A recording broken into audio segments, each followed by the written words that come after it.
ನಮಸ್ಕಾರ, ನಿಮ್ಮ ಜೊತೆ ಇದೆ ನೆಟ್ವರ್ಕ್ 18. ನೀವು ನೋಡ್ತಿದ್ದೀರಾ ನ್ಯೂಸ್ 18. ನಾನು ನಿಖಿಲ್ ಜೋಶಿ. ರಾಜಕೀಯದ ಅಂಗಳದಲ್ಲಿ ಪಕ್ಷಗಳ ಪಡಸಾಲೆನಲ್ಲಿ ನಾಯಕರು, ಪಕ್ಷಗಳು, ನಡೆ ನಿರ್ಧಾರ, ಈ ನಡೆ ನಿರ್ಧಾರದ ಪ್ರಭಾವ ಪರಿಣಾಮ ಮುಂಬರಲಿರುವ ಚುನಾವಣೆ ಮೇಲೆ ಹೇಗೆ? ಚುನಾವಣೆ ಅನ್ನೋ ಈ ಚದುರಂಗ ಆಟದ ವಿಶೇಷ ಬುಲೆಟಿನ್, ಸಮಗ್ರ ವರದಿ ಮತ್ತು ವಿಶೇಷ ವಿಶ್ಲೇಷಣೆಯ ಜೊತೆ ಈಗ ಚದುರಂಗ ಹೆಡ್ಲೈನ್ಸ್. ಸರ್ಕಾರಕ್ಕೆ ಎಲೆಕ್ಷನ್ ಜೋಶ್ ಮಧ್ಯೆ ರಿಲೀಫ್. ಪಂಚಮಸಾಲಿ 2A ಮೀಸಲಾತಿ ತಡೆ ಆಜ್ಞೆ ತೆರವು. ನಾಳಿನ ರಾಜ್ಯ ಸಂಪುಟ ಸಭೆಯತ್ತ ಎಲ್ಲರ ಚಿತ್ತ.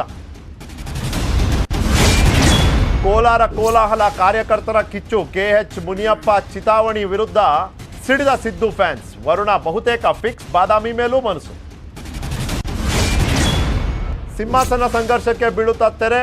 ಪಂಚರತ್ನ ಸಮಾರೋಪದಲ್ಲಿ ಹೆಸರು ಘೋಷಣೆ ಸಾಧ್ಯತೆ. ಸ್ವರೂಪ್ಗೆ ಜನ ಸೇರಿಸೋ ಹೊಣೆ ಕೊಟ್ಟ ಕುಮಾರಸ್ವಾಮಿ. ಸೂಕ್ಷ್ಮ ವಿಷಯ ಮೀಸಲಾತಿ ಅನ್ನೋದು. ಸರ್ಕಾರಗಳನ್ನ ಕಟ್ಟಲೂಬಹುದು, ಸರ್ಕಾರಗಳನ್ನ ಕೆಡವಲೂಬಹುದು. ಅಂತ ಒಂದು ಸಮುದಾಯ, ಪ್ರಾಬಲ್ಯ ಇರುವಂತ ಸಮುದಾಯವನ್ನ ಎದುರಾಕೊಂಡ್ಬಿಡ್ತಾ ಸರ್ಕಾರ ಅನ್ನೋ ಪ್ರಶ್ನೆ ಇದ್ದಂಥ ಸಂದರ್ಭದಲ್ಲಿ ಹೈಕೋರ್ಟ್ನಲ್ಲಿ ಆದಂಥ ಈ ಬೆಳವಣಿಗೆ ಸರ್ಕಾರಕ್ಕೆ ಬೇಕಾಗಿದ್ದಂಥ ಒಂದು ನಿರಾಳತೆಯನ್ನ ತಂದಿದೆ. ಚುನಾವಣೆ ಟೆನ್ಷನ್ ಮಧ್ಯೆ ಸರ್ಕಾರಕ್ಕೆ ಸಿಕ್ಕಿದೆ big relief. Lingayat Panchamasali 2A ಮೀಸಲಾತಿ ತಡೆ ಅನ್ನೋದೇನಿತ್ತು ಅಂದರೆ 2C 2D ಅನ್ನೋ ವಿಶೇಷ ಮತ್ತೆ ಹೊಸ ಪ್ರವರ್ಗಗಳನ್ನ ಏನು ಸ್ಥಾಪನೆ ಮಾಡಿತ್ತು ಸರ್ಕಾರ, ಈಗ ಅದನ್ನ ಯಥಾಸ್ಥಿತಿ ಕಾಪಾಡಿ ಅನ್ನೋ ಆದೇಶ ಏನಿತ್ತು, ಆ ಆದೇಶವನ್ನು ತೆರವು ಮಾಡಿದ್ದಾರೆ. ಅಲ್ಲಿಗೆ 2C ಮತ್ತು 2D ಸಕ್ರಿಯವಾಗಿ ಇವತ್ತಿಗೂ ಉಳಿದಿದೆ ಅನ್ನೋ ಮಾಹಿತಿಯನ್ನು ನೇರ ಸರ್ಕಾರದ ಮೂಲಕ ಸಮುದಾಯಕ್ಕೂ ಕೂಡ ಕೊಟ್ಟಿರುವಂಥದ್ದು. ಸಮುದಾಯದವರಿಗೆ ಪ್ರಧಾನಮಂತ್ರಿ ಕಾರ್ಯಾಲಯದಿಂದಾನೇ ಒಂದು ಆಶ್ವಾಸನೆ ಇತ್ತು, 24ನೇ ತಾರೀಕು ಅಷ್ಟೊತ್ತಿಗೆ ಗೊಂದಲದ ನಿವಾರಣೆ ಆಗುತ್ತೆ ಅಂತ. ಆ ನಿವಾರಣೆಯ ಪ್ರಕ್ರಿಯೆ ಇಲ್ಲಿಂದ ಶುರು ಆಯ್ತಾ ಅನ್ನೋದು ನಮ್ಮ ಪ್ರಶ್ನೆ. ಇನ್ಫ್ಯಾಕ್ಟ್ ಬಸವಜಯ ಮೃತ್ಯುಂಜಯ ಶ್ರೀಗಳು ನಿನ್ನೆ ಅಷ್ಟೇ ಟು ದ ಪಾಯಿಂಟ್ ನ್ಯೂಸ್ 18ನ ಟು ದ ಪಾಯಿಂಟ್ ಕಾರ್ಯಕ್ರಮದಲ್ಲಿ ಭಾಗವಹಿಸಿದಾಗ ಮಾತಾಡಿದಂಥ ಸಂದರ್ಭದಲ್ಲಿ ಅವರು ಒಂದಷ್ಟು ತಾಂತ್ರಿಕ ಅಂಶಗಳಿಂದ ಈ ರೀತಿಯ ಒಂದು ತಡೆ ಮತ್ತು ಹಿನ್ನಡೆ ಆಗಿದೆ, ಆದರೆ ಇದನ್ನು ಸರಿಪಡಿಸುವಂಥ ಜವಾಬ್ದಾರಿ ಹೊಣೆಗಾರಿಕೆ ಸರ್ಕಾರದ ಮೇಲಿದೆ. ಸರ್ಕಾರ ಅದು ಮಾಡುತ್ತೆ ಅನ್ನೋ ವಿಶ್ವಾಸ ನಮಗಿದೆ.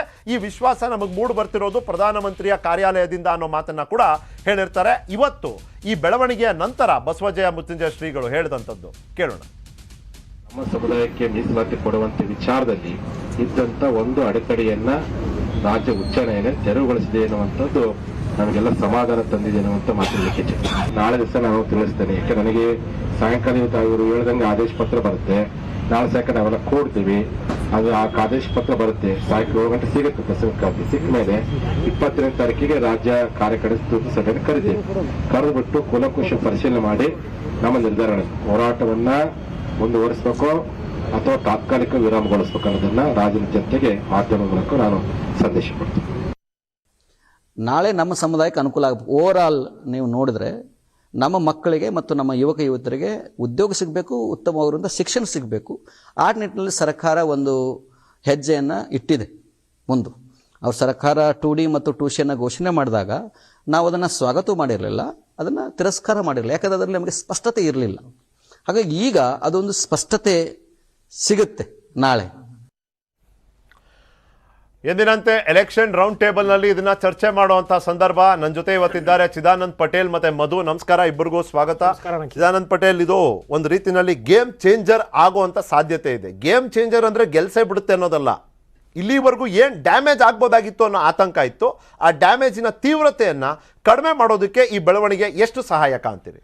ಸುಮಾರು ಉತ್ತರ ಕರ್ನಾಟಕ ಮತ್ತು ದಕ್ಷಿಣ ಕರ್ನಾಟಕ ಎಲ್ಲ ಸೇರಿ, ಯಾಕಂದರೆ ದಕ್ಷಿಣ ಕರ್ನಾಟಕ ಯಾಕಂತ ಹೇಳಿದ್ರೆ ಮಲೆಗೌಡರು ಕೂಡ ಪಂಚಮಸಾಲಿಗಳಿಗೆ ಸೇರಿದವರು ಅಂತ ಹೇಳಿ ಕ್ಲೈಮ್ ಮಾಡ್ಕೊಳ್ತಿದ್ದಾರೆ. ಹಾಗಾಗಿ ನಿಮಗೆ ಸುಮಾರು 42ರಿಂದ 43 ಕ್ಷೇತ್ರಗಳಲ್ಲಿ ಇವರು ನಿರ್ಣಾಯಕ ಪಾತ್ರ ಇವ್ರದಿರ್ತಕ್ಕಂಥದ್ದು. ನೀವು 42ರಿಂದ 43 ಕ್ಷೇತ್ರ ಅಂತ ಹೇಳಿದ್ರೆ ಅದು ದೊಡ್ಡ ಒಂದು ಕೊಡುಗೆನೆ. ಮತ್ತೊಂದು ಕಡೆ ಸ್ವತಃ ಮುಖ್ಯಮಂತ್ರಿ ಬಸವರಾಜ ಬೊಮ್ಮಾಯಿ ಅವರು ಸ್ಪರ್ಧಿಸ್ತಕ್ಕಂಥ ಶಿಗ್ಗಾಂವಿ ಕ್ಷೇತ್ರದಲ್ಲೂ ಕೂಡ ಸುಮಾರು 40ರಿಂದ 50 ಸಾವಿರ ಪಂಚಮಸಾಲಿ ಮತದಾರ ಇರ್ತಕ್ಕಂಥದ್ದು. ಮತ್ತು ಉತ್ತರ ಕರ್ನಾಟಕದಲ್ಲಿ ಬಹುತೇಕ ನಿರ್ಣಾಯಕ ಫ್ಯಾಕ್ಟರ್ ಅವರೇ. ಬಿಜೆಪಿಯ ಮತ ಬ್ಯಾಂಕ್ ಕೂಡ ಪಂಚಮಸಾಲಿ ಆಗಿತ್ತು. ಹಾಗಾಗಿ ಈ ಸಂದರ್ಭದಲ್ಲಿ ಕ್ಲಿಷ್ಟಕರ ಸಂದರ್ಭದಲ್ಲಿ ಇತ್ತು. ಯಾಕಂದರೆ ಹೈಕೋರ್ಟ್ನಲ್ಲಿ PIL ಇತ್ತು, ಇವತ್ತು PIL ಅರ್ಜಿ ವಜಾಗಿರುವಂಥದ್ದು. ಮತ್ತು ಈಗ ಶೇಕಡ ಮೀಸಲಾತಿನ 15% ಕೊಡಿ ಅಂತ ಕೇಳ್ತಿರುವಂಥದ್ದು. ನಾಳೆ ಸಚಿವ ಸಂಪುಟ ಸಭೆ ಇರತಕ್ಕಂಥದ್ದು. ಈ ಹಿಂದೆ ಪ್ರಧಾನಿ ನರೇಂದ್ರ ಮೋದಿ ಮತ್ತು ಅಮಿತ್ ಶಾ ಅವರು ಕೂಡ ಪೂರಕವಾಗಿ ಇವರಿಗೆ ಭರವಸೆಯನ್ನು ಕೊಟ್ಟಿದ್ದರು. ಆದರೆ ಎಲ್ಲ ಒಂದು ಕಡೆ ನಿಮಗೆ 15% ಮೀಸಲಾತಿಯನ್ನು ಇವರಿಗೆ ಕೊಟ್ಟರೆ ಅಲ್ಲಿರ್ತಕ್ಕಂಥ OBC ಸಮುದಾಯಕ್ಕೆ ಅನ್ಯಾಯ ಆಗುತ್ತೆ ಅಂತ 102 ಸಮುದಾಯಗಳು ಹಿಂದುಳಿದ ಮತ್ತು ಇತರೆ ಹಿಂದುಳಿದ ಜಾತಿಗಳು ಇರ್ತಕ್ಕಂಥದ್ದು ಎಲ್ಲ ಒಂದು ಕಡೆ ಇಲ್ಲಿಂದ ಕಿತ್ತು ಇಲ್ಲಿ ಕೊಡೋದ್ರಿಂದ ಸಾಮಾಜಿಕ ನ್ಯಾಯ ಸಾಮಾಜಿಕ ನ್ಯಾಯ ಉಳಿಯೋದು ಒಬ್ಬರಿಂದ ಕಿತ್ಕೊಂಡು ಇನ್ನೊಬ್ರು ಕೊಡೋ ಸಾಮಾಜಿಕ ನ್ಯಾಯ ಅಲ್ಲ. ಅದಕ್ಕೆ ಇವ್ರು ಏನ್ ಮಾಡಿದ್ರು ಅಂದ್ರೆ 3A 3B ಇಂದ ಇದ್ದಂತ 9% ಇಲ್ಲಿಗೆ ತಗೊಂಡ್ಬಂದ್ರು 2C 2D ನಲ್ಲಿ ಹಾಕಿದ್ರು. ಉದ್ದೇಶ ಇದ್ದಿದ್ದೇನು, ಪ್ರವರ್ಗ 2ರಲ್ಲಿ ಸೇರಿಸಬೇಕು. 2A ಹಾಕ್ಬಿಟ್ರೆ 102 ಸಮುದಾಯಗಳ ವಿರೋಧವನ್ನ ಕಟ್ಕೊಳ್ಳುವಂತ ಒಂದು ಸಾಧ್ಯತೆ ಕೂಡ ಸರ್ಕಾರಕ್ಕೆ ಅವ್ರು ಅದನ್ನ ಅವಾಯ್ಡ್ ಮಾಡಕ್ ಹೋದ್ರು.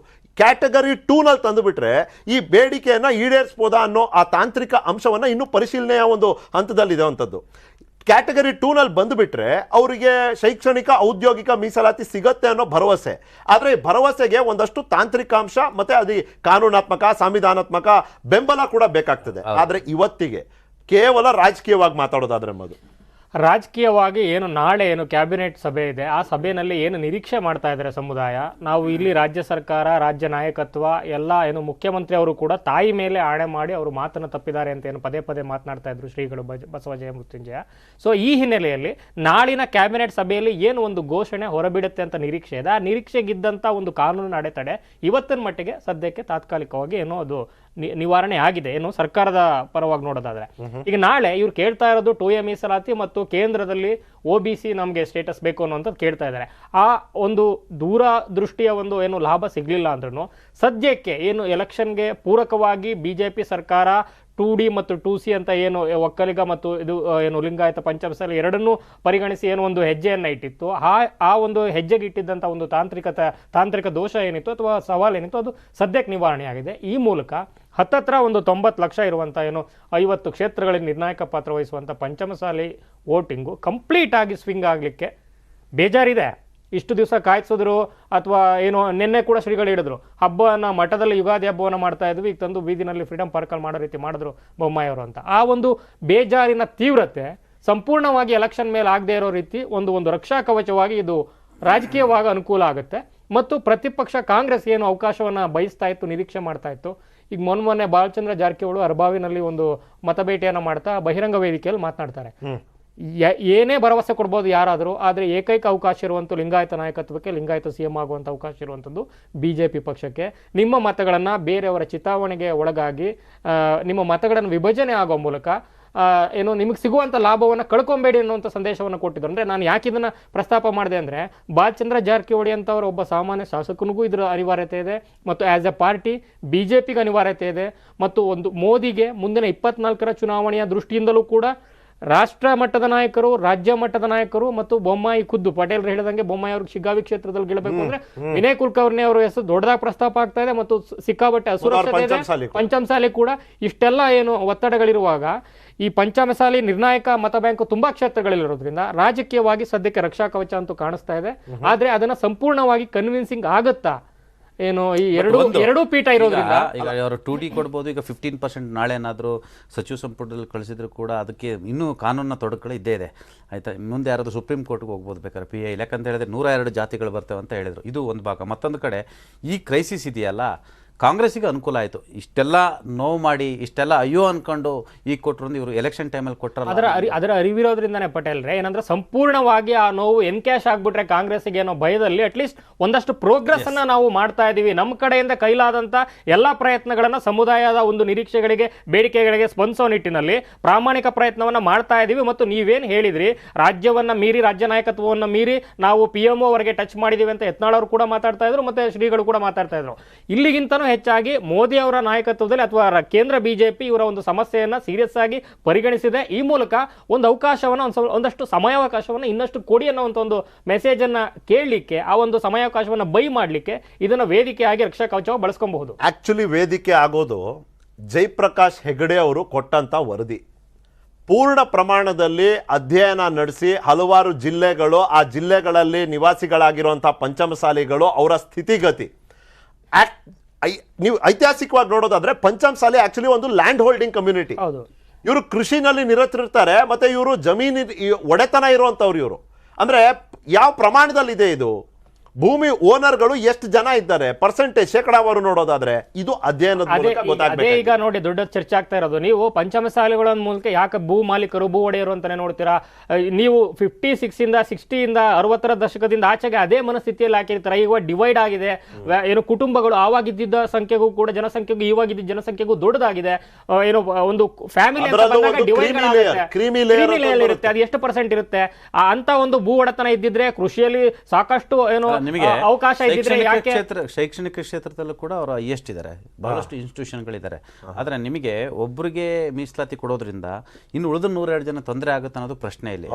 ಅವೆಲ್ಲ ಸಣ್ಣ ಸಮುದಾಯಗಳು, ಇವತ್ತು ಸಣ್ಣ ಸಮುದಾಯಗಳು ಮೇಲ್ ತರುವುದು ಅಷ್ಟು ಸುಲಭ ಅಲ್ಲ. ಯಾಕಂದ್ರೆ ಅವರು ಆರ್ಥಿಕವಾಗಿ, ಸಾಮಾಜಿಕವಾಗಿ, ಶೈಕ್ಷಣಿಕವಾಗಿ ಇರ್ತವೆ. ಆದರೆ ಬಿಜೆಪಿ ಎಂತ ಒತ್ತಡದಲ್ಲಿದೆ ಅಂದ್ರೆ ಹೊಸದಾಗಿ ಸೋಷಿಯಲ್ ಇಂಜಿನಿಯರಿಂಗ್ ಮಾಡಿಕೊಂಡು ಸಣ್ಣ ಪುಟ್ಟ ಸಮುದಾಯಗಳನ್ನ ಸೇರಿಸ್ಕೊಬೇಕು ಅನ್ನೋಂಥ ಸಂದರ್ಭದಲ್ಲಿ ಒಂದು ದೊಡ್ಡ ಚಂಕನ್ನ ಹೇಗೆ ಬಿಡ್ಲಿಕ್ಕೆ ಸಾಧ್ಯ ಅನ್ನೋಂಥ ಒತ್ತಡ ಇವತ್ತಿದೆಯಲ್ಲ, ಆ ಒತ್ತಡ ನಿವಾರಣೆಗೆ ಅಂತ ಸಣ್ಣ ಪುಟ್ಟ ಪ್ರಯತ್ನ ಮಾಡ್ತಾ ಇರೋದು. ಸಾಮಾಜಿಕ ನ್ಯಾಯ ಅನ್ನೋ ವಿಚಾರದಲ್ಲಿ ಅವರು ಅಲ್ಲ, ಅದಕ್ಕೆ ಈಗ ಸಾಮಾಜಿಕ ನ್ಯಾಯ ಅಂದ್ರೆ ಹೆಂಗ್ ಆಗ್ಬೋದು, ಹಿಂಗ್ ಆಗ್ಬೋದಾ ಅನ್ನೋದಷ್ಟೇ ಪ್ರಶ್ನೆ.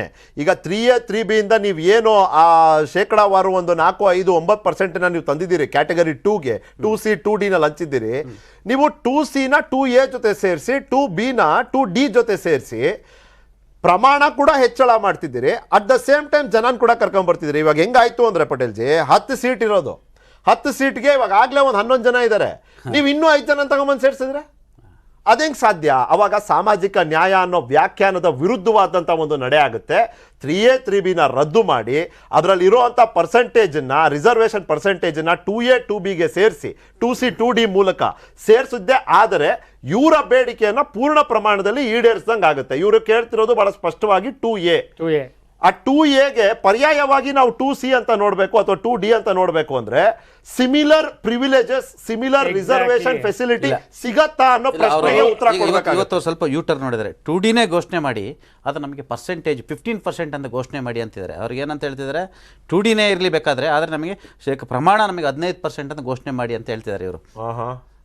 2Dನೇ ಈಗ ನೋಡಿ, ಬಟ್ ಅಲ್ಲಿ ಟೋಟಲ್ 3A 3B ಸೇರಿಸಿ ಇರೋದೇ 9%. ಶೈಕ್ಷಣಿಕವಾಗಿ ಔದ್ಯೋಗಿಕವಾಗಿ ಅಷ್ಟೇನಾ, ಇದು ರಾಜಕೀಯವಾಗಿ ಮೀಸಲಾತಿಯನ್ನ ಬಯಸುತ್ತಾ ಅನ್ನೋದ್ರ ಮೇಲೆ ದೊಡ್ಡ ನಿಷ್ಕರ್ಷ ನಡೀತಾ ಇರುವಂತದ್ದು.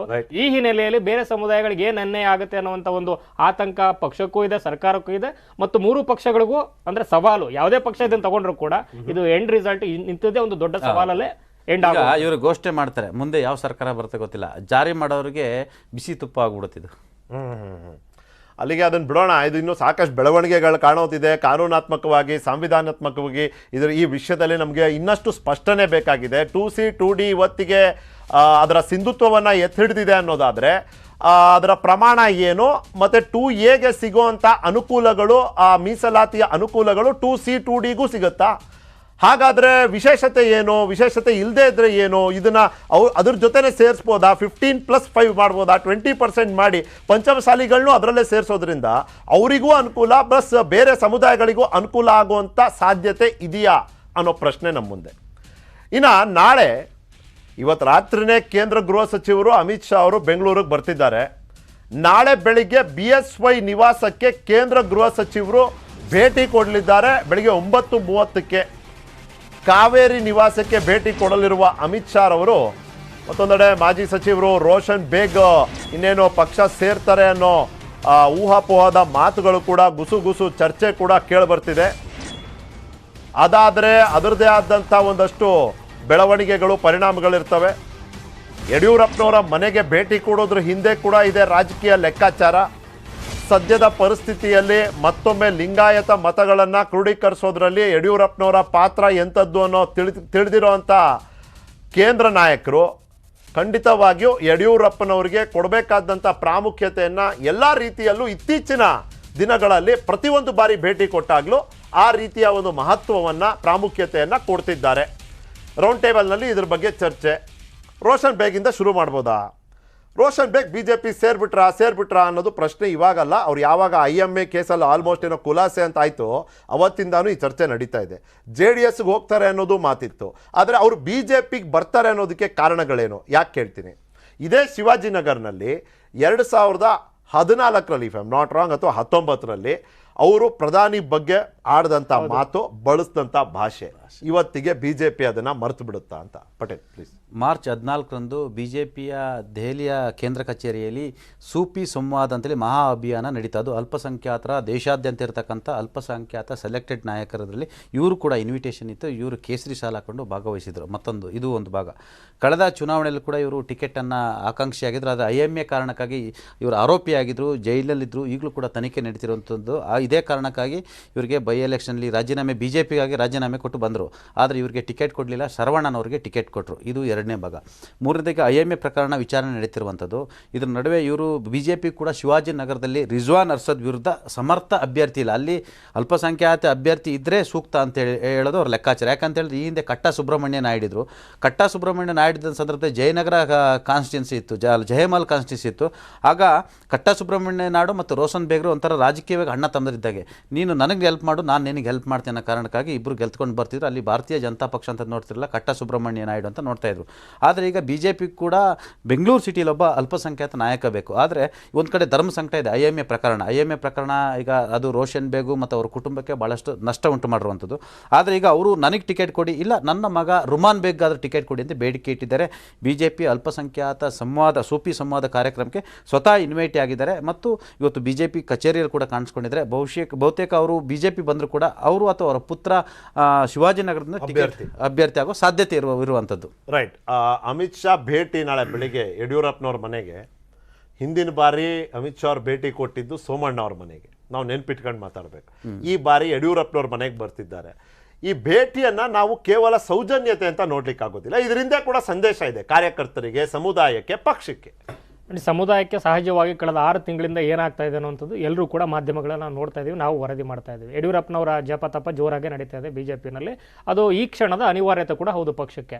ಅದು ಒಂದು ಅಂದ್ರೆ ಸಮುದಾಯಕ್ಕೆ ಅಥವಾ ಯಡಿಯೂರಪ್ಪ ಬೆಂಬಲಿಗರಿಗೆ ಅಥವಾ ಯಡಿಯೂರಪ್ಪ ಪಕ್ಷದೊಳಗಿರುವಂಥ ಯಡಿಯೂರಪ್ಪ ವಿಜೇಂದ್ರ ಪರ ಕಾರ್ಯಕರ್ತರಿಗೆ ಕೊಡುವಂಥ ಸಂದೇಶ ಇಲ್ಲಿ ಏನು, ಸೋಮಣ್ಣ ಮತ್ತೊಬ್ಬರು ಯಾರೇ ಆರ್ಭಟ ಅಥವಾ ಏನೇ ಇದ್ರೂ ಕೂಡ ಯಡಿಯೂರಪ್ಪನವ್ರಿಗೆ ಸಿಗಬೇಕಾದಂಥ ಸ್ಥಾನಮಾನ ಸಿಗ್ತಾ ಇದೆ ಅನ್ನೋಂಥ ಸಂದೇಶ ಕೊಡೋದು.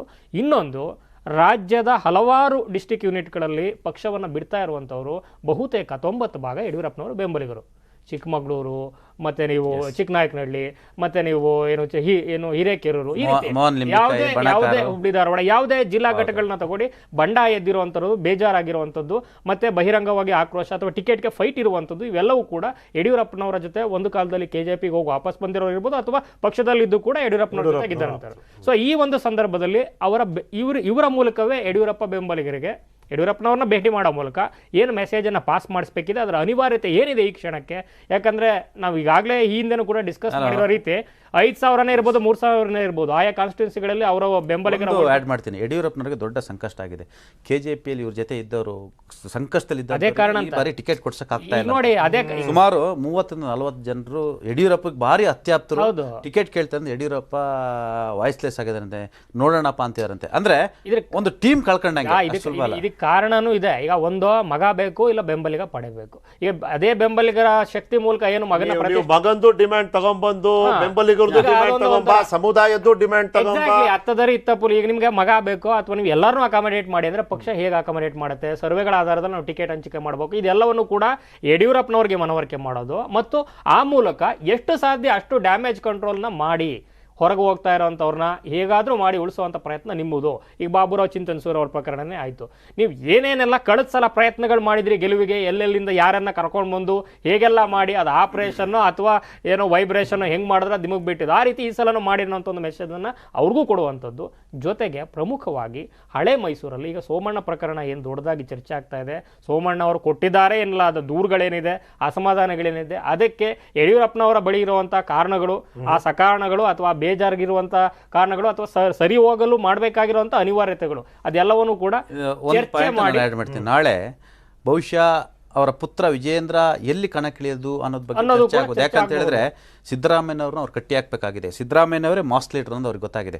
ವರ್ಣದಲ್ಲಿ ಒಂದು ವೇಳೆ ನಿಂತರೆ ಸದ್ಯಕ್ಕೆ ಚರ್ಚೆ ಆಗ್ತಿರೋಂಥದ್ದು BO ವಿಜೇಂದ್ರ ಬಿಟ್ರೆ ಇನ್ಯಾರು ಫಿಟ್ ಕ್ಯಾಂಡಿಡೇಟ್ ಅಲ್ಲ ಅಂತೇಳಿ. ಆಮೇಲೆ ಯಡಿಯೂರಪ್ಪನವ್ರು ಒಪ್ಪಕ್ಕೆ ರೆಡಿ ಇಲ್ಲ, ವಿಜೇಂದ್ರನವ್ರು ಒಪ್ಪಕ್ಕೆ ರೆಡಿ ಇಲ್ಲ. ಯಾಕಂದರೆ ಇಡೀ ಒಂದು ದೊಡ್ಡ ಸಮುದಾಯದ ವಿರೋಧವನ್ನು ಕಟ್ಕೋಬೇಕಾಗುತ್ತೆ. ಯಾಕಂದರೆ ಅವ್ರ ಫ್ಯೂಚರ್ ಲೀಡರ್, ಅವ್ರ ಗುರಿ ಮಿಷನ್ ಇರೋದು 2028 ನಾನು ಮುಖ್ಯಮಂತ್ರಿ ಅಭ್ಯರ್ಥಿ ಆಗಬೇಕು ಅಥವಾ ರಾಜ್ಯಾಧ್ಯಕ್ಷ ಆಗಬೇಕು, ಆ ಮುಖಾಂತರ ನಾನು ಈ ರಾಜ್ಯದ ವೈಯಕ್ತಿಕ ಮಟ್ಟದಲ್ಲೂ ಕೂಡ ಸಿದ್ದರಾಮಯ್ಯ ಯಡಿಯೂರಪ್ಪನವರ ಆಪ್ತತೆ ಮತ್ತು ಆತ್ಮೀಯತೆ ಹೇಗಿದೆ ಅಂತ ಗೊತ್ತು. ಅವ್ರ ಕಾರ್ಯಕ್ರಮಕ್ಕೆ ಹಾಗಾಗಿ ಬಂದಿದ್ದಂತ ಮಾಜಿ ಮುಖ್ಯಮಂತ್ರಿ, ಕರೆದಿದ್ದಂತ ಇಬ್ಬರು ಮಾಜಿ ಮುಖ್ಯಮಂತ್ರಿಗಳು ಬಂದಿದ್ದವರು ಇವರು ಗುಣಗಾನ ಮಾಡಿದ್ರು ಸಿದ್ದರಾಮಯ್ಯ ಅವರು. ಯಡಿಯೂರಪ್ಪನವರ 75 ವರ್ಷದ ಕಾರ್ಯಕ್ರಮ, ಅಭಿನಂದನಾ ಗ್ರಂಥ, ಇಂಥವೆಲ್ಲ ಬಿಡುಗಡೆ, ಪಕ್ಷದ ಎಲ್ಲವನ್ನು ಮೀರಿ ಪಕ್ಷದ ನಿರ್ದೇಶನ. ಮತ್ತೆ ಆ ಕ್ಷಣದಲ್ಲಿ ನೋಡಿ ನೀವು ಏನು ಹುಬ್ಳಿ ಧಾರವಾಡ ಏರ್ಪೋರ್ಟ್ ನಲ್ಲಿ ಲಾಂಜಲ್ಲಿ ಮಾತಾಡ್ತಾರೆ ಅಥವಾ ಬೇರೆ ಬೇರೆ ಕ್ರೂಷಿಯಲ್ ಸಂದರ್ಭಗಳಲ್ಲಿ ಇವ್ರು ಭೇಟಿಗಳಾಗ್ತವೆ. ಎಲ್ಲರಿಗಿಂತ ಮುಂಚಿತವಾಗಿ ಹೇಳ್ತಾರೆ ಕೋಲಾರದಲ್ಲಿ ಸ್ಪರ್ಧೆ ಮಾಡಲ್ಲ ಅಂತ. ಅದಕ್ಕೆ ಮುಂಚಿತವಾಗಿ ಘೋಷಣೆ ಮಾಡ್ತಾರೆ ಮಗ ಶಿಕಾರಿಪುರದಲ್ಲಿ ನನ್ ಬಿಟ್ರೆ ನೆಕ್ಸ್ಟ್ ಅಂತ. ಎಲ್ಲವೂ ಕೂಡ ಕನೆಕ್ಟಿಂಗ್ ಡಾಟ್ಸ್ ತರ ಇದಾವೆ. ಹಾಗಾಗಿ ನಾಳೆ ಅಮಿತ್ ಶಾ ಬಂದಂತ ಸಂದರ್ಭದಲ್ಲಿ ಒಂದು ವೇಳೆ ರಾಜಕೀಯ ಕಾರಣಕ್ಕಾಗಿ ನಿಮ್ಮ ಮಗನ್ನ ಕಣಕ್ಕಿಳಿಸ್ಬೇಕಂತ ಮನವಿ ರಿಕ್ವೆಸ್ಟ್ ಮಾಡಿದ್ರೆ ಇಲ್ಲ ಅನ್ನಕ್ಕಾಗಲ್ಲ. ಯಾಕಂದ್ರೆ ನ್ಯಾಷನಲ್ ಲೀಡರು ಅಮಿತ್ ಶಾ ಇಂದ ಯಡಿಯೂರಪ್ಪನಿಗೆ ಬಹಳಷ್ಟು ರಾಜಕೀಯವಾಗಿ ಸಹಾಯ ಆಗಿದೆ. ಈ ಗೇಮ್ ಪ್ಲಾನ್ ಕೂಡ ನಾವು ತೆಗೆದಾಕೊಂತಿಲ್ಲ. ರಾಜಕಾರಣದಲ್ಲಿ ಏನು ಬೇಕಾದ್ರೂ ಆಗ್ಬೋದು. ಅಲ್ಲ, at the end of the day Suttur ಮಠ ಇರುವಂತಹ ಕ್ಷೇತ್ರ ಅದು. ಅಲ್ಲೇ ಇವರು ಲಿಂಗಾಯತರ ಒಂದು ಪ್ರಭಾವವನ್ನು ಬಳಸ್ಕೊಳ್ಳಿಲ್ಲ ಅಂದ್ರೆ ಇನ್ನೆಲ್ಲಿ. ಆದ್ರೆ ನೀವು ಹೇಳಿದ ಪಾಯಿಂಟ್ ಒಂದು ಕರೆಕ್ಟ್ ಇದೆ. ಕುರುಬ ಸಮುದಾಯವನ್ನ ವಿರುದ್ಧ ಮಾಡ್ಕೊಳ್ಳುವಂತ ಸಾಧ್ಯತೆ not only OBC, over all ಕುರುಬ. ಒಂದು ಎಕ್ಸಾಂಪಲ್ ಕೊಡ್ತೀನಿ. JDS ಸಿದ್ದರಾಮಯ್ಯ ಟಾರ್ಗೆಟ್ ಮಾಡಿದ ಕಾರಣಕ್ಕಾಗಿ ಇವತ್ತವರಿಗೆ ಈ ರಾಜ್ಯದಲ್ಲಿ ಹತ್ರ ಒಂದು 25-30 ಸೀಟ್ ಲಾಸ್ ಆಗ್ತಾ ಇದೆ. ಯಾಕಂದ್ರೆ ಬಿಕಾಸ್ ಆಫ್ ಎಲ್ಲ ವರ್ಗಗಳ ಮತಗಳು. ಅದು ಯಾಕಂತ ಈಗೆಲ್ಲ ಎಜುಕೇಟೆಡ್ಸ್ ಇದ್ದಾರೆ, ಮೊದಲು ತರಲ್ಲ. ಈಗ ಒಂದು 25 ವರ್ಷದಿಂದ ರಾಜಕಾರಣ ಬೇರೆ, ಈಗಿನ ರಾಜಕಾರಣ ಬೇರೆ. ಪ್ರತಿ ಸೆಕೆಂಡ್ ಅಪ್ಡೇಟ್ ಸಿಗುತ್ತೆ. ವಾಟ್ಸಪ್ಗಳಿದ್ದಾವೆ, TV ಮಾಧ್ಯಮಗಳಿದ್ದಾವೆ, ಸೋಷಿಯಲ್ ಮೀಡಿಯಾ ಇದೆ, ಎಲ್ಲವೂ ಕೂಡ ಅನುಕೂಲ ಆಗುತ್ತೆ. ಇದು ಆಮೇಲೆ ವಿಜೇಂದ್ರ ಫ್ಯೂಚರ್ ಲೀಡರ್ ಆಗೋಂಥವ್ರು ಎಲ್ಲರೂ ಸಪೋರ್ಟ್ ಬೇಕು. ಸ್ವತಃ ಶಿಕಾರಿಪುರದಲ್ಲಿ ಕುರುಬರು ಕನಿಷ್ಠ 25-30 ಸಾವಿರ ವೋಟರ್ಸ್ ಇದ್ದಾರೆ. ಶಿವಮೊಗ್ಗದಲ್ಲಿ ಒಳ್ಳೆ ವೋಟರ್ಸ್ ಇದ್ದಾರೆ. ಆ ಉತ್ತರ ಕರ್ನಾಟಕದಲ್ಲಿ ಅವ್ರದ್ದು ಪ್ರಭಾವ ಇದ್ದೇ ಇದೆ. ವಿಜೇಂದ್ರ ಮುಂದೆ ಲೀಡರ್ ಆಗೋಂಥವ್ರು, ಲೀಡರ್ ಆಗೋಕ್ಕಿಂತ ಮೊದಲೇ ಸಮುದಾಯನ ಎದುರಾಕೊಂತಾರ. ಆಮೇಲೆ ಆ ಸಮುದಾಯ ಸುಮ್ಮನೆ ಇರ್ತಾರ, ನಮ್ಮ ದೊಡ್ಡ ನಾಯಕನ ಸೋಲ್ಸಕ್ ಬಂದ್ರು, ಎಮೋಷನಲ್ ವಿಷಯ. ಮತ್ತೆ ಒಬ್ಬ ಮುತ್ಸದ್ದಿ ರಾಜಕಾರಣಿಗೆ ಅಥವಾ ಅನುಭವಿ ರಾಜಕಾರಣಿಗೆ ಇದರ ಪರಿಣಾಮಗಳು ಏನಾಗುತ್ತೆ ಅನ್ನೋದು ಚೆನ್ನಾಗಿ ಈಗಾಗಲೇ JDS ಗೆ ಅದು ಆಗಿದೆ. ಯಡಿಯೂರಪ್ಪನವರೇ ಬಹುಶಃ ಬುದ್ಧಿ ಹೇಳ್ಬೋದು. ಮತ್ತೆ ಯಡಿಯೂರಪ್ಪನವ್ರಿಗೂ ಕೂಡ ಅದರ ಅರಿವಿರೋದ್ರಿಂದ ಯಾವ ರೀತಿ ಇದನ್ನ ಹ್ಯಾಂಡಲ್ ಮಾಡ್ತಾರೆ ಅನ್ನೋದು ನಾಳೆ ಭೇಟಿಯಲ್ಲಿ ಖಂಡಿತ ಗೊತ್ತಾಗುತ್ತೆ. ಕುತೂಹಲಕಾರಿ. ಹೊರಡೋಣ ಅಲ್ಲಿಂದ ಕೋಲಾರಕ್ಕೆ. ಕೋಲಾರದಿಂದ ಸಿದ್ದರಾಮಯ್ಯನವರು ವಾಪಸ್ ಆಗೋದು ಫಿಕ್ಸಾ ಅನ್ನೋ ಪ್ರಶ್ನೆ ನಮ್ಮ ಮುಂದೆ ಮತ್ತೊಮ್ಮೆ ಬರೋದಕ್ಕೆ ಕಾರಣ ಏನಪ್ಪಾ ಅಂದ್ರೆ KH ಮುನಿಯಪ್ಪ ಕ್ಷೇತ್ರದಿಂದ ಸ್ಪರ್ಧೆ ಡೌಟು. ಕೋಲಾರದಿಂದ ವರುಣದಿಂದ ಫೈನಲ್ ಆಗುವಂತ ಪರಿಸ್ಥಿತಿ ಇದೆಯಾ? ಈಗ ಇಲ್ಲಿ ಬಣ ರಾಜಕಾರಣ ಅನ್ನೋದು ಕೋಲಾರದಲ್ಲಿ ಹೇಗೆಲ್ಲ ನಡೀತಾ ಬಂದಿದೆ ಅನ್ನೋದು ನಮಗೆ ಗೊತ್ತಿದೆ. ಅಲ್ಲಿ ಕೆಲವು ಕಾಂಗ್ರೆಸ್ ನಾಯಕರು ಸಿದ್ದರಾಮಯ್ಯನವ್ರನ್ನ ಕರ್ಕೊಂಬರೋದಕ್ಕೆ ಕಾರಣ ಕೂಡ ಅದೇ. ನಮ್ಮಲ್ಲೇ ಒಡಕುಗಳಿದೆ, ನೀವು ಬಂದ್ರಾರು ನಿಮ್ಮ ಹೆಸರು ಹೇಳ್ಕೊಂಡು ನಿಮ್ಮ ಕಾರಣದಿಂದ ಇಲ್ಲಿನ ರಾಜಕಾರಣದಲ್ಲಿ ಒಗ್ಗಟ್ಟು ಮೂಡುತ್ತೆ. ಆ ಒಗ್ಗಟ್ಟು ಮೂಡೋದ್ರಿಂದ ನಾವೆಲ್ಲ ಒಂಚೂರು ಗೆದ್ಕೋತೀವಿ ಅಂತ ಕೆಲವು ಕಾಂಗ್ರೆಸ್ ನಾಯಕರ ಲೆಕ್ಕಾಚಾರ ಇರ್ಬೋದು. ಆದರೆ ಇವತ್ತಿಗೂ ಅಸಹಕಾರದ ನಡೆಯನ್ನು ಮುಂದುವರಿಸಿದ್ದಾರೆ KH ಮುನಿಯಪ್ಪ ಅವರು. ಇಲ್ಲಿ ದೇವನಹಳ್ಳಿನಲ್ಲಿ KH ಮುನಿಯಪ್ಪ ಅವ್ರಿಗೆ ಟಿಕೆಟ್ ಕೊಡಬಾರ್ದು ಅನ್ನೋ ಬೇಡಿಕೆಯನ್ನು ಕಾಂಗ್ರೆಸ್ ಕಾರ್ಯಕರ್ತರ ಮುಂದಿಟ್ಟಿರುವಂಥದ್ದು. ಅಟ್ ದ ಸೇಮ್ ಟೈಮ್ ಸಿದ್ದರಾಮಯ್ಯನವರ ಆಪ್ತ ಬಣ ಏನು ಮಾಡ್ತಿದೆ, ಕೋಲಾರದಲ್ಲಿ KH ಮುನಿಯಪ್ಪ ಅವರ ಅಸಹಕಾರದಿಂದಾನೇ ಸಿದ್ದರಾಮಯ್ಯನವರ ಸ್ಪರ್ಧೆಯ ಮುಂದೆ ಒಂದು ಪ್ರಶ್ನೆ ಚಿಹ್ನೆ ಮೂಡಿದೆ ಅಂತ ಆದರೆ ಅವ್ರಿಗೆ ಯಾಕೆ ನಾವು ಇಲ್ಲಿ ರಾಜಕಾರಣವನ್ನು ಮುಂದುವರ್ಸೋದಕ್ಕೆ ಬಿಡಬೇಕು? ಅವ್ರಿಗೆ ಯಾರು ಬೇಡವಾದವ್ರು ಇದ್ದಾರೆ ಅವ್ರನ್ನೇ ಕರ್ಕೊಂಬಂದು ಪಕ್ಷದಲ್ಲಿ ಅವಕಾಶ ಕೊಡಿ, ಬೆಳೆಸೋಣ ಅವ್ರನ್ನ. ನಾವು ಮಾತನಾಡ್ತಿರೋದು ಕೊತ್ನೂರು ಮಂಜುನಾಥ್ ಬಗ್ಗೆ. ಕೊತ್ನೂರು ಮಂಜುನಾಥ್ ಅವರು ಹಿಂದೆ ಮುಳಬಾಗಿಲಿನಲ್ಲಿ ಶಾಸಕರಾದಂಥವರು, ಅದೇ ಪ್ರದೇಶದವರು, SC ಸಮುದಾಯಕ್ಕೆ ಸೇರಿದಂಥವರು. ಅಲ್ಲಿಗೆ KH ಮುನಿಯಪ್ಪ ಅವರ ವಿರುದ್ಧ ಇವ್ರನ್ನ ನಿಲ್ಲಿಸಿದ್ರು ಕೂಡ ದಲಿತನಿಗೆ ಅನ್ಯಾಯ ಅನ್ನೋ ಆ ಆ್ಯಂಗಲ್ ಬರೋದಿಲ್ಲ. ಯಾಕಂದರೆ ಇವರು ದಲಿತರೇ ಇದ್ದಾರೆ, ಇವರು SC ಇದ್ದಾರೆ. ಇವ್ರ ಬಗ್ಗೆ ಒಂದು ಫೇಕ್ ಕಾಸ್ಟ್ ಸರ್ಟಿಫಿಕೇಟ್ ಅನ್ನೋದು ಒಂದು ವಿವಾದ ಇತ್ತು ಅವತ್ತಿನ ದಿನಕ್ಕೆ, ಅದು ನಿವಾರಣೆ ಆಗೋಯ್ತು. ಅಲ್ಲಿಗೆ ಖಚಿತ ಆಯಿತು ಇವರು SC ಸಮುದಾಯಕ್ಕೆ ಸೇರಿದ್ದಾರೆ ಅಂತ. ಇದು ಹೇಗೆ ಮಲ್ಲಿಕಾರ್ಜುನ್ ಖರ್ಗೆ ಅವರ ಸೋಲಿಗೆ ಮತ್ತೊಬ್ಬ ದಲಿತರೇ ಕಾರಣ ಆಗಿದ್ರು, ಇಲ್ಲೂ ಕೂಡ ಅದೇ ರೀತಿಯ ರೀಪ್ಲೇಸ್ಮೆಂಟ್ ಥಿಯರಿ ಕಾಂಗ್ರೆಸ್ಸು ಅನುಸರಿಸುವಂತೆ ಕಾಣ್ತಿದೆ. ರೌಂಡ್ ಟೇಬಲ್ನಲ್ಲಿ ಇದ್ರ ಬಗ್ಗೆ ಒಂದು ಕ್ವಿಕ್ ಚರ್ಚೆ. ಈಗ ಕೋಲಾರದಿಂದ ವಾಪಸ್ ಬಂದುಬಿಟ್ರೆ ಏನೆಲ್ಲ ಆಗೋಗುತ್ತೆ ಪಟೇಲ್? ಅಂದರೆ ಯಾವ ರೀತಿಯ ಸಂದೇಶ? ನೀವು ಗೆಲ್ಸ್ಕೊಳಕ್ಕಾಗಲಿಲ್ಲ, ನಿಮ್ಮ ಪಕ್ಷದಲ್ಲೇ ಒಗ್ಗಟ್ಟು ಸ್ಥಾಪನೆ ಆಗಲಿಲ್ಲ, ನಿಮ್ಮ ಹೆಸರಿಂದ ನೀವೇನು ರಾಜ್ಯ ಪ್ರವಾಸ ಮಾಡ್ತೀರಿ, ನೀವೇನು ಮಾಸ್ ಲೀಡ್ರು ಅಂತ ರಾಜಕೀಯ ವಿರೋಧಿಗಳು ಕೇಳ್ತಾರೆ. ನಾವೇನೇ ಹೇಳ್ಬೋದು. ಪ್ರಶ್ನೆ ಇರೋದು ಅದರ ಪರಿಣಾಮಗಳ ಬಗ್ಗೆ. ಕೋಲಾರಿಂದ ವಾಪಸ್ಸು ಹತ್ರ ಆಯ್ತಾ ಈ ನಿರ್ಧಾರ ಅಂತ? ನಿಮಗೆ ಆರಂಭದಿಂದಲೂ KH ಮುನಿಯಪ್ಪನವರವರಿಗೆ ಅಸಹಕಾರನೇ ತೋರಿಸಿದ್ರು. ಯಾಕಂತೇಳಿದ್ರೆ ಕೋಲಾರದಲ್ಲಿ ಒಂದು ಸಿದ್ದರಾಮಯ್ಯ ಬಂದರೆ ಇಡೀ ಮುನಿಯಪ್ಪ ಪೊಲಿಟಿಕಲ್ ಕೆರಿಯರೇ ಮುಗ್ದಂಗೆ, ಇಡೀ ಜಿಲ್ಲೆಯಲ್ಲೇ ಅವ್ರ ಕಂಟ್ರೋಲ್ ಮುಗ್ದಂಗೆ. ಯಾಕಂದರೆ ಸಿದ್ದರಾಮಯ್ಯ ಬಂದರೆ ಮುಗೀತು ಇದು. ಹಂಗಾಗಿ ಆರಂಭದಿಂದಲೂ ಮುನಿಯಪ್ಪನವರು ವಿರೋಧ ವ್ಯಕ್ತಪಡಿಸಿದರು. ಮೊನ್ನೆ ಕೂಡ ದೆಹಲಿಯಲ್ಲಿ ಮುನಿಯಪ್ಪನವರು ಮಾರ್ಚ್ 21ನೇ ತಾರೀಕು ಅವ್ರದ್ದು ಕೋಲಾರ ರೌಂಡ್ಸ್ ಇತ್ತು. ಅವ್ರು ಇಷ್ಟು ದಿವಸ ಅಸಹಕಾರ ಕೊಡ್ತಿದ್ರಂತೆ. ಇದ್ದಕ್ಕಿದ್ದಂಗೆ ಅವ್ರು ದೇವನಹಳ್ಳಿ ಕ್ಲಿಯರ್ ಆದ ತಕ್ಷಣ ಸರ್ ನಾಳೆ ಎಷ್ಟೊತ್ತಿಗೆ ಹೊರಟುಬಿಡೋಣ ಅಂದ್ರಂತೆ. ನೀರು ನಡೆಯಯ್ಯ ನಾನು ನಿಲ್ಲಲ್ಲಯ್ಯ ಕೋಲಾರದಲ್ಲಿ, ಒಂದೇ ವರ್ಡಲ್ಲಿ ನಾನು ನಿಲ್ಲಲ್ಲಯ್ಯ ಕೋಲಾರದಲ್ಲಿ ಅಂತೆ. ಈಗ ಏನಾಗಿದೆ ಅಂತೇಳಿ ಕೊತ್ತನೂರು ಮಂಜುನಾಥ್ ಈಗ MP ಎಲೆಕ್ಷನ್ ಅವ್ರ ಸೋಲಿಗೆ ಕೊತ್ತನೂರು ಮಂಜುನಾಥ್ ರಮೇಶ್ ಕುಮಾರ್ ಎಲ್ಲ ಓಪನ್ ಆಗಿ ಇಳಿದ್ರು. ಬಿಕಾಸ್ ಆಫ್ ಅಲ್ಲಿ ಇವರು ಕಂಟಿನ್ಯೂಸ್ ಅಲ್ಲಿ ಹಿಡ್ತಾ ಮತ್ತು ಅಲ್ಲಿ ಲೋಕಲ್ ಪಾಲಿಟಿಕ್ಸ್ ಇವರು ಪಾಲಿಟಿಕ್ಸ್ ಮಾಡಿದ್ದಾರೆ. ಅವ್ರನ್ನ ಸೋಲ್ಸಕ್ಕೆ ಇವ್ರು ಪಾಲಿಟಿಕ್ಸ್ ಮಾಡಿದ್ರೆ ಅದಕ್ಕೆ ಇವ್ರನ್ನ ಸೋಲ್ಸಕ್ಕೆ ಅವ್ರು ಪಾಲಿಟಿಕ್ಸ್ ಮಾಡಿದರು. ಈಗ Kothanur Manjunath very strong leader, ಅವ್ರನ್ನ ಅಂಡರ್ ಎಸ್ಟಿಮೇಟ್ ಮಾಡೋಂಗಿಲ್ಲ. ಕೊತ್ತನೂರು ಮಂಜುನಾಥ್ ಅವ್ರನ್ನೇ ಕೋಲಾರದಲ್ಲಿ ನಿಲ್ಲಿಸ್ಬೇಕಂದ್ರೆ ಡಿಸೈಡ್, ಯಾಕಂದರೆ ಅವರು ದಲಿತ ಸಮುದಾಯದವರು. ಆಮೇಲೆ ಸಿದ್ದರಾಮಯ್ಯ ನಿಲ್ಲಿಸಿದ್ರು ಅಂತೇಳಿ ಕುರುಬರು ಓಟ್ ಹಾಕ್ತಾರೆ, OBC ಓಟ್ ಹಾಕ್ತಾರೆ, ಅಲ್ಲಿರ್ತಕ್ಕಂಥ ಅನಿವಾರ್ಯ ಅಲ್ಪಸಂಖ್ಯಾತರು ಓಟ್ ಹಾಕ್ತಾರೆ ಅಂತ ಅವ್ರ ಲೆಕ್ಕಾಚಾರ. ಈಗ ಮುನಿಯಪ್ಪ ವಿರೋಧ ಮಾಡೋಂಗಿಲ್ಲ, ಯಾಕಂದ್ರೆ ದೇವನಹಳ್ಳಿ ಟಿಕೆಟ್ ಕೊಟ್ಟಿದೆ. ಅವರ ಮಗಳು KGFನಲ್ಲಿ ರೂಪಾ ಶಶಿಕಲ್ರವ್ರಿಗೆ ನಿಂತಿದ್ದಾರೆ. ಒಂದು ವೇಳೆ ವಿರೋಧ ಮಾಡಿದ್ರೆ ದಲಿತನ ವಿರೋಧ ಮಾಡ್ದಂಗೆ ಆಗುತ್ತಾ? ಹಾಗಾಗಿ ಒಳ್ಳೆ ಗೇಮ್ ಪ್ಲ್ಯಾನ್ ಇದು. ನೀನು ನನಗೆ ಮಾಡೋದಲ್ಲ, ನಾನು ನೋಡಿ ಹೆಂಗೆ ಮಾಡ್ತೀನಿ ರಾಜಕೀಯ. ಇದು ಒಂದು ಕಾಂಗ್ರೆಸ್ ಒಳಗಡೆನ ಗೇಮ್ ಪ್ಲ್ಯಾನ್. ಈಗ ಅವ್ರ ಜೊತೆ ಚರ್ಚೆ, ಆ್ಯಕ್ಚುಲಿ ಸ್ವತಃ ಸಿದ್ದರಾಮಯ್ಯ ಅವರ ಟೀಮು ಕೊತ್ತನೂರು ಮಂಜುನಾಥ್ ಜೊತೆ ಚರ್ಚೆ ನಡೀತಿದೆ. ಈ ಹಿಂದೆ ಕೂಡ ಕೋಲಾರದ ಕ್ಷೇತ್ರದ ಮೇಲೆ ಸ್ವಲ್ಪ ಆಸಕ್ತಿ ಇಟ್ಕೊಂಡಿದ್ರು ಕೊತ್ತನೂರು ಮಂಜುನಾಥ್ ಅವರು. ಈಗ ನಿಖಿಲ್ ನೋಡಿ, ಇವರು ಸಿದ್ದರಾಮಯ್ಯ ಅವರಿಗೆ ಇದರ ಅನಿವಾರ್ಯತೆ ಎಷ್ಟಿದೆಯೋ ಏನೋ ಗೊತ್ತಿಲ್ಲ. ಯಾಕಂದರೆ ಕಡೆ ಎಲೆಕ್ಷನ್ ಎಲ್ಲಿ ನಿಲ್ಲಪ್ಪ, ಹೇಗೆ ಗೆಲ್ಲಿ, ಮುಖ್ಯಮಂತ್ರಿ ಹೆಂಗೆ ಮುಂದೆ ಅನ್ನೋ ಅಂತ 10 ಲೆಕ್ಕಾಚಾರಗಳಿದ್ದಾರೆ ಈ ಕ್ಷಣಕ್ಕೆ. ಆಯ್ತಾ, ಏನೇ ಸೇಡ್ ಇರ್ಬೋದು, ಏನೇ ಇರ್ಬೋದು. ಆದರೆ ಇಲ್ಲಿ ಟೀಮಿಗಂತೂ ತುಂಬ ರೊಚ್ಚಿಗೆದ್ದಿದೆ ಅನ್ನೋದು ಸ್ಪಷ್ಟವಾಗಿ ಕಾಣಿಸ್ತದೆ. ಒಂದು ದೇವನಹಳ್ಳಿಲೂ ಕೂಡ ಏನು ಈಗ ಆಕ್ಷೇಪ ಎದ್ದಿರೋದು, ಅಟ್ ದ ಸೇಮ್ ಟೈಮ್ ಕೋಲಾರದಲ್ಲಿ ಈ ರೀತಿ ಯಾರ ವಿರುದ್ಧ ಇವರು ಸೇರ್ಪಡೆ ದಿನನೇ ಬೇಜಾರು ಮಾಡ್ಕೊಂಡು ಮಾಡಿ ಒಂದು ಆ್ಯಡ್ ಮಾಡಿ. ದೇವನಹಳ್ಳಿ 5 ವರ್ಷ ಪರಮೇಶ್ವರ್ ಶಿಷ್ಯ AC ಮಂಜುನಾಥ್ ಮಾದೇವಪುರ ನಿಂತಿರಲ್ಲ, 5 ವರ್ಷದಿಂದ ಅವ್ರು ಕೆಲಸ ಮಾಡ್ಕೊಂಡು ಬಂದಿದ್ದಾರೆ. ನಾನೇ ಅಭ್ಯರ್ಥಿ ಅಂತೇಳಿ ಕೆಲಸ ಮಾಡಿದ್ದಾರೆ. ಈಗ KH ಮುನಿಯಪ್ಪ ಅಲ್ಲಿರ್ತಕ್ಕಂಥ ದಲಿತ ಓಟ್ಗಳು ಬೇರೆ ಬೇರೆ ಬೆಂಗಳೂರು ಗ್ರಾಮಾಂತರ ಕಾರಣಕ್ಕೆ ಟಿಕೆಟ್ ಕೊಟ್ಟಿದ್ದು ಕ್ಲಿಯರ್ ಮಾಡ್ಕೊಂಡು ಬಂದಿದ್ದಾರೆ. ಒಂದು ಕಡೆ ಪರಮೇಶ್ವರ್ಗೂ ಬೇಸರ ಇದೆ, ನನ್ನ ಶಿಷ್ಯಂಗೆ ಟಿಕೆಟ್ ತಪ್ಪಲ್ಲ ಅಂತೇಳಿ. ಮತ್ತೊಂದು ಕಡೆ ಈಗ ನಿಮ್ಗೆ ಅಲ್ಲಿ ಇದೇ ಕಾರಣಕ್ಕಾಗಿ ಸ್ಥಳೀಯ ಕಾಂಗ್ರೆಸ್ಸಿಗರು ರಾಜೀನಾಮೆ ಕೊಟ್ಟಿದ್ದಾರೆ. KH ಮುನಿಯಪ್ಪನವ್ರಿಗೂ ದೇವನಹಳ್ಳಿ ಅನ್ನೋ ಸುಲಭದ ಹಾದಿ ಅಲ್ಲ. ಈಗ ಈಗಾಗಲೇ ಕಾಣ್ತಿದೆಯಲ್ಲ, ಕಾರ್ಯಕರ್ತರೆ ಕೊಡಬೇಡಿ ಟಿಕೆಟ್ ಅಂತ ಹೇಳ್ತಿದಾರಲ್ಲ ಅಲ್ಲಿ. ಈಗ ಅವ್ರಿಗೂ ಅಷ್ಟು ಈಸಿ ಇಲ್ಲ. ಇನ್ಫ್ಯಾಕ್ಟ್ ಅವ್ರು ಇನ್ನ ಮುಳುಬಾಗ್ಲು ಮಂಜುನಾಥ್ಗೆ ಏನಾದ್ರು ತೊಂದರೆ ಮಾಡಬೇಕು ಅಂತ ಅಲ್ಲೂ ಹೋಗಂಗಿಲ್ಲ, ಇಲ್ಲೇ ಹತ್ತಿದೆ ನೋಡ್ಕೊಳ್ಳೋದಕ್ಕೆ. ಎಕ್ಸಾಕ್ಟ್ಲಿ. ಈಗ ಬಹುಶಃ ಇವರಿಬ್ಬರ ಏನೋ ವರ್ಚಸ್ಸು ಅಥವಾ ಇಬ್ಬರ ಏನೋ ಜಿದ್ದಾಜಿದ್ದಿಯ ಇದರಲ್ಲಿ ಕೋಲಾರ ಕಾಂಗ್ರೆಸ್ ಮತ್ತು ದೇವನಹಳ್ಳಿ ಲೆಕ್ಕಾಚಾರ ಎರಡೂ ಕೂಡ ಬುಡಮೇಲಾಗುತ್ತೆ ಅನ್ಸುತ್ತೆ. ಯಾಕಂದ್ರೆ ಈಗಾಗಲೇ ಏನು 20 ವರ್ಷದಿಂದ ಒದ್ದಾಡ್ತಾ ಇದ್ದಾರೆ ಕಾಂಗ್ರೆಸ್ ಅವರಲ್ಲಿ, ಏನೂ ಮಾಡೋಕ್ಕಾಗದೆ. ಏನೋ ಒಂದು ಭರವಸೆ ಮೂಡಿತ್ತು, ಆ ಭರವಸೆನ ಎನ್ಕ್ಯಾಶ್ ಮಾಡ್ಕೊಳ್ಳೋಂಥ ಪ್ರಯತ್ನವನ್ನ ಈ ಕ್ಷಣಕ್ಕೆ ಸೇಡನ್ನ ಸೋಲನ್ನ ಮರ್ತಿದ್ದಿದ್ರೆ ಆಗ್ತಿತ್ತೇನೋ. ಆದರೆ ಯಾರಿಗೂ ಕೂಡ ಏನು ಇಟ್ಸ್ ಇಂಡಿವಿಜುವಲ್ ಟೆಂಡೆನ್ಸಿ ಆಗಿರೋದ್ರಿಂದ ಪೊಲಿಟಿಕಲಲ್ಲಿ ಅಸುಲಭವಾಗಿ ಬಿಡೋಕ್ಕಾಗಲ್ಲ.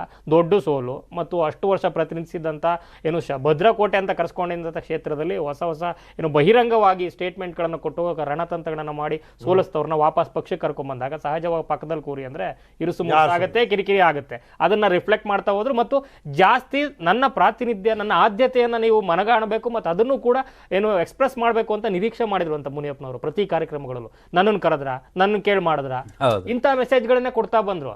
ಸೊ ಆ ಒಂದು ಇಗೋನೇ ದೊಡ್ಡದಾದ್ರೆ ಆ ಇಗೋಗೆ ನಮ್ಮ ಹತ್ರ ಮತ್ತೊಂದು ಅಸ್ತ್ರ ಇದೆ ಅನ್ನೋದನ್ನ ಮತ್ತೆ ಎಗೇನ್ 2ನೇ ಸಲ ಪ್ರಯೋಗ ಮಾಡ್ಲಿಕ್ಕೆ ರಮೇಶ್ ಕುಮಾರ್ ಟೀಮು ಏನು ವೇದಿಕೆನ ಸಖತ್ತಾಗಿ ಸಜ್ಜು ಮಾಡಿಸ್ತಾರೆ. ರೈಟ್. ಅಲ್ಲ, ಈಗ ಅಧಿಕೃತವಾಗಿ ಅದು ಯಾವಾಗ ಘೋಷಣೆ ಆಗುತ್ತೆ ಅನ್ನೋದಷ್ಟೇ ಬಾಕಿ ಇರೋದು. ಈಗೇನೋ ಪಟ್ಟಿನೂ ಬಂದ್ಬಿಡುತ್ತಂತೆ ಕಾಂಗ್ರೆಸ್ದ್ದು. ಆ ಮೊದಲನೇ ಪಟ್ಟಿನಲ್ಲಿ ಸಿದ್ದರಾಮಯ್ಯನವರ ಕ್ಷೇತ್ರ ಕೂಡ ಉಲ್ಲೇಖ ಆಗಿರುತ್ತಾ ಅನ್ನೋದು ಕಾದ್ ನೋಡ್ಬೇಕಿದೆ. ಅಲ್ಲಿಂದ ಹಾಸನ ಸಿಂಹಾಸನ ಯುದ್ಧ, ದಳಪತಿಗಳು ಏನು ಮಾಡಬೇಕು ಅನ್ನೋದು ದಳಪತಿಗಳಲ್ಲೇ ಒಂದು ರೀತಿಯಲ್ಲಿ ಭಿನ್ನಾಭಿಪ್ರಾಯ ಇರೋವಂಥದ್ದು. ಒಬ್ಬರು ಭವಾನಿ ರೇವಣ್ಣ ಅಂದರೆ ಇನ್ನೊಬ್ಬರು ಸ್ವರೂಪು, ಒಂದು ದಾಸ್ಗೌಡ್ರು, ಇನ್ನೊಬ್ಬರು ಮುಳುಗೌಡ್ರು. ದಾಸ್ಗೌಡ್ರು ಮುಳುಗೌಡ್ರ ನಡುವೆ ಯಾರನ್ನ ಆಯ್ಕೆ ಮಾಡಬೇಕು ಅನ್ನೋದು ಪ್ರಶ್ನೆ. ಮತ್ತೊಮ್ಮೆ ಕುಟುಂಬದವ್ರಿಗೆ ಟಿಕೆಟ್ ಕೊಟ್ಟರೆ ಏನಾಗುತ್ತೆ ಅನ್ನೋದು ಇನ್ನೊಂದು ಪ್ರಶ್ನೆ. ಯಾವ ರೀತಿಯ ಸಂದೇಶ ಕೊಡ್ತಿದ್ದೀರಿ ಕಾರ್ಯಕರ್ತರಿಗೆ ಮತ್ತೊಂದು.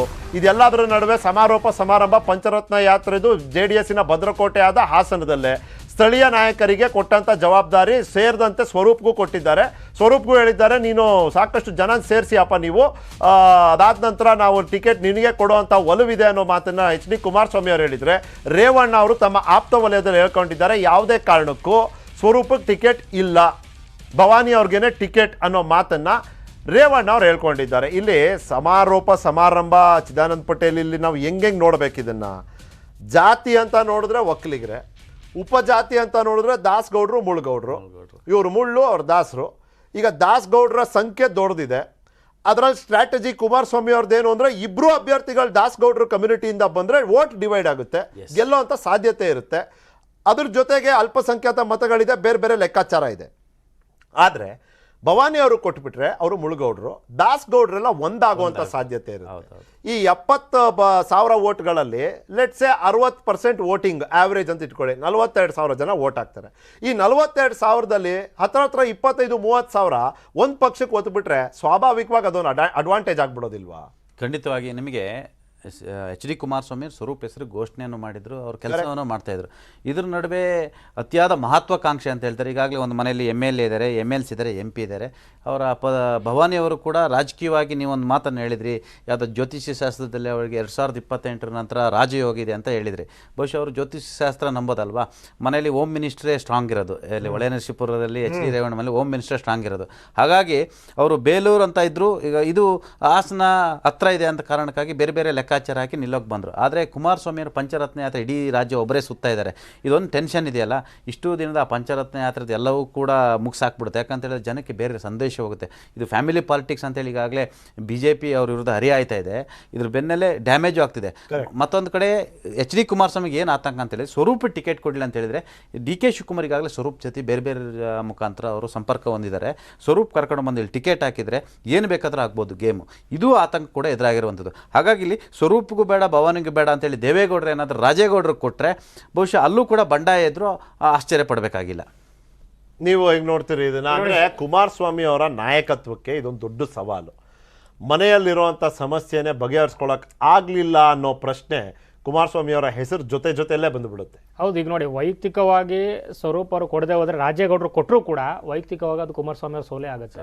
ಒಂದು ಪಕ್ಷದ ಏನು ಮುಖ್ಯಮಂತ್ರಿಯ ಮುಖ ಅಥವಾ ಈ ಪಕ್ಷದ ಒಂದು ಏನು ಜನಾಕರ್ಷಕ ಮುಖ ಅಂತ ಕರೆಸ್ಕೊಳ್ಳುವಂಥ ವ್ಯಕ್ತಿತ್ವ ಅಂತ ಕರೆಸ್ಕೊಳ್ಳುವಂಥ ಕುಮಾರಸ್ವಾಮಿ ಅವರಿಗೆ ಓದಲೆಲ್ಲ ಈ ಥರ ಸಾವಿರಾರು ಸಂಖ್ಯೆಯಲ್ಲಿ ಜನರನ್ನ ಸೇರಿಸಿ ಆ ಒಂದು ಯಾತ್ರೆಯನ್ನು ಯಶಸ್ವಿ ಮಾಡಿದ್ದೀವಿ ಅಂತ ಹೇಳ್ಕೊಂಥ ಸಂದರ್ಭದಲ್ಲಿ, ಅದನ್ನು ಕಂಕ್ಲೂಡ್ ಮಾಡುವಂಥ ಸಂದರ್ಭದಲ್ಲಿ, ಸಮಾರಂಭದಲ್ಲಿ ಅದು ಕೂಡ ತವರಲ್ಲಿ ನಿರೀಕ್ಷಿತವಾಗಿ ಅವರೇ ಘೋಷಣೆ ಮಾಡಿದಂಥ ಒಂದು ಏನು ಕ್ಯಾಂಡಿಡೇಟ್ ಪಕ್ಕ ನಿಲ್ಲಿಲ್ಲ ಅಂದ್ರೆ ಬಾಕಿ ಏನು ಕ್ಯಾಂಡಿಡೇಟ್ಗಳಿಗೆ ಏನು ಮೆಸೇಜ್ ಪಾಸ್ ಆಗುತ್ತೆ ಮತ್ತು ಪಕ್ಷದಲ್ಲಿ ಭವಿಷ್ಯದಲ್ಲಿ ಅವರ ಸ್ಟೇಕ್ಸ್ ಯಾವ ರೀತಿ ಇರುತ್ತೆ ಅನ್ನೋಂಥ ಒಂದು ವೈಯಕ್ತಿಕ ಒತ್ತಡನೂ ಇದೆ. ಮತ್ತು ಭವಾನಿ ಅವರ ವಿರುದ್ಧ ಏನು ದಶಕಗಳಿಂದ ನಡೀತಾ ಇರುವಂಥ ಏನು ಮುಸುಕಿನ ಗುದ್ದಾಟದಲ್ಲಿ ಅವ್ರಿಗೆ ಏನೇ ಕಾರಣ ಇರ್ಬೋದು, ಪ್ರೀತಮ್ ಗೌಡ ಅವ್ರ ಜೊತೆ ವೈಯಕ್ತಿಕ ಜಿದ್ದಾಜಿದ್ದಿ ನಡೀತಾ ಇದೆ. ಅವ್ರ ವಿರುದ್ಧ ಇವ್ರು ಕೊಟ್ಟಿರುವಂಥ ಹೇಳಿಕೆಗಳು ಪ್ರೀತಮ್ ಗೌಡ ಅವರು ವೈಯಕ್ತಿಕವಾಗಿ ಘಾಸಿ ಆಗಿದ್ದಾರೆ. ಅದನ್ನ ರಾಜಕೀಯವಾಗಿ ಏನು ಸದಾವಕಾಶ ಮಾಡ್ಕೊಳ್ಳೋಣ ಅನ್ನೋ ಒಂದು ಲೆಕ್ಕಾಚಾರದಲ್ಲಿ ಇದ್ರೂ ಕೂಡ ಇಲ್ಲಿ ಕುಟುಂಬದೊಳಗಡೆ ಮತ್ತು ಪಕ್ಷದೊಳಗಡೆ ಭವಾನಿ ಅವರ ವೇಗ ಭವಿಷ್ಯದಲ್ಲಿ ತೊಂದರೆ ಆಗುತ್ತೆ ಅನ್ನೋ ಆತಂಕ, ಜೊತೆಗೆ ಅವರ ವರ್ಚಸ್ಸು ನಾಯಕತ್ವಕ್ಕೆ ಮತ್ತು ಈ ಚುನಾವಣೆಯಲ್ಲಿ ಅನಿವಾರ್ಯ ಆಗಿರುವಂಥ ಸಂದರ್ಭದಲ್ಲಿ ಎಂಟೈರ್ ಹಳೆ ಮೈಸೂರಲ್ಲಿ ಕೊಡುವಂಥ ಸಂದೇಶ ಈಗಾಗಲೇ ಜೋಶಿ ಅವರಿಂದ ಹಿಡಿದು ಬೇರೆ ಬೇರೆ ನಾಯಕರುಗಳು, CT ರವಿ ಅವರು ಓದಲ್ಲಿ ಬಂದಲ್ಲೆಲ್ಲ ಇವರು ಮನೇಲಿ ನಡೀತಾ ಇರೋ ವಿಚಾರವನ್ನು ದೊಡ್ಡದಾಗಿ ಚರ್ಚೆ ಮಾಡ್ತಾ ಇದ್ದಾರೆ. ಮತ್ತೊಂದು ದೊಡ್ಡ ಮುಜುಗರಕ್ಕೆ ಓಡ್ಕೊಳ್ಳಿಕ್ಕೆ ಎಲ್ಲಾದ್ರ ನಡುವೆ ದೇವೇಗೌಡರ ಪಾತ್ರ ಈ ಸಂದರ್ಭದಲ್ಲಿ ಏನಾಗುತ್ತೆ ಅನ್ನೋದು ಬಹಳ ಮಹತ್ವದ್ದು ಕುತೂಹಲ ಇದೆ. ಯಾಕಂದ್ರೆ ಈ ಸಮಾರೋಪ ಸಮಾರಂಭದಲ್ಲೂ ಸ್ಪಷ್ಟನೆ ಕೊಡಕ್ಕಾಗ್ಲಿಲ್ಲ ಅಂದ್ರೆ ಅದೊಂದು ರೀತಿಯಲ್ಲಿ ಕುಟುಂಬದ ನಿಯಂತ್ರಣವನ್ನ ಮೀರ್ಬಿಡ್ತಾ ಪಕ್ಷ. ಪ್ರೀತಮ್ ಗೌಡ ಅವರು ತುಂಬಾ ಖುಷಿಯಲ್ಲಿರ್ತಾರೆ. ಯಾಕಂದ್ರೆ ನೋಡಿ, ಈಗ ಇವರು ಘೋಷಣೆ ಮಾಡಿದ್ರು ಮಾಡ್ಲಿಲ್ಲ ಅಂದ್ರೂ ಕಷ್ಟ ಆಗುತ್ತೆ. ಬಹುಶಃ ಕುಮಾರಸ್ವಾಮಿ ದೇವೇಗೌಡರ ಮುಖಾಂತರನೇ ಅನೌನ್ಸ್ ಮಾಡಿಸಿದ್ರು ಆಶ್ಚರ್ಯ ಪಡಬೇಕಾಗಿದೆ. ಒಂದು ವೇಳೆ ದೇವೇಗೌಡರ ಸ್ವರೂಪ ಅಂತ ಹೇಳಿದ ತಕ್ಷಣ ದೇವೇಗೌಡರನ್ನ ವಿರೋಧ ಹಾಕೊಳ್ಳುವಂತ ಧೈರ್ಯವನ್ನ HD ರೇವಣ್ಣ ಅವ್ರ ಕುಟುಂಬದವರು ಯಾರೂ ಮಾಡಕ್ ಸಾಧ್ಯ ಇಲ್ಲ. ಬಹುಶಃ ಈ ಪ್ಲಾನ್ ಏನಾದ್ರೂ ಸ್ಟ್ರಾಟಜಿ ಅಂದ್ರೆ ಮಾಡಬಹುದು ಅಂತ ನಾನು ಅನ್ಕೊಂಡಿದ್ದೀನಿ. ಮಾತ್ರ ಸಮಯ ಆಯ್ತಿದ್ದು ಅಷ್ಟೇ. Thank you Chidanand Patel, thank you Madhu, ನಿಮ್ ಸಮಯಕ್ಕೆ. ಇದಾಗಿತ್ತು ಇವತ್ತಿನ ಚುನಾವಣಾ ಚದುರಂಗ. ನೋಡ್ತೀರಿ News 18, ಜಾಲ ನಮ್ಮದು, ಬಲ ನಿಮ್ಮದು.